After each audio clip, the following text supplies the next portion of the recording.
It's been almost a decade since the war in Afghanistan began, and while U.S. troops have been off fighting, their loved ones have been at home trying to keep their families together in what is largely an untold story of the war. Tim Blake is serving his country. Now he's finally coming home. But this father of four's battlefield is not in Afghanistan. It's here at North Carolina's Fort Bragg. We're left to fight our battles at home silently sometimes. Tim is an Army husband. You're definitely in the minority. It's odd. Try to do the spouses clubs, and I'm almost always the only guy there.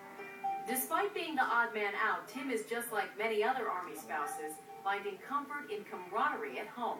You can't underestimate the value of the support that spouses give one another. Shiloh Horton and Kylene Oxendine agree and can relate to the sacrifices Army spouses make. Both of their husbands just returned from a year-long deployment in Afghanistan. When my husband was deployed, I had finished a year of college, and I was just around family. I wasn't around any other military spouses, and that was hard for me because there weren't many people who could relate to my situation. And it's hard to explain what we go to people that don't understand what we go through. The single parent and the worry, but I think we are making strides in helping the spouses. Making strides for military families is something Fort Bragg likes to brag about. The soldier's only as strong as the strength of its family, we say.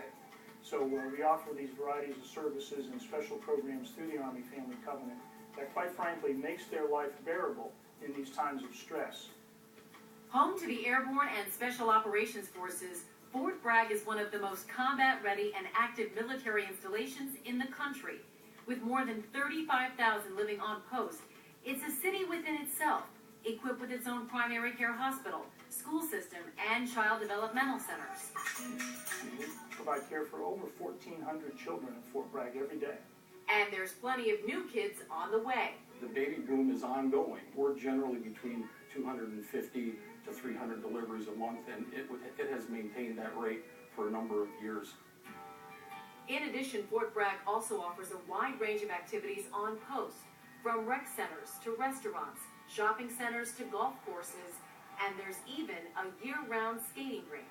We feel as though we're central to the warfight because we support the soldier from the foxhole to the living room and all points in between.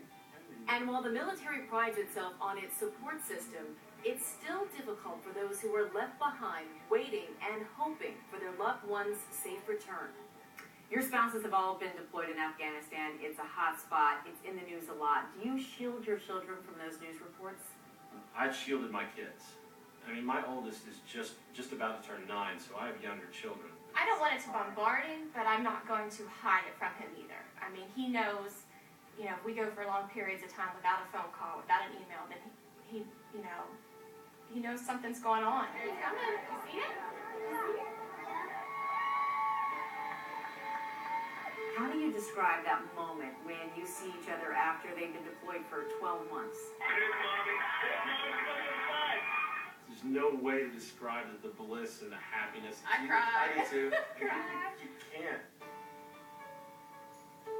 For this moment, I know where he is and I know he's safe. Safe for now, but knowing that call of duty could come at any time. Just because they've been gone for a year and now they're home and we're celebrating their homecoming and they are adjusting back into our family, we know in the back of our mind they'll be going again. I'll be back here doing it by myself soon.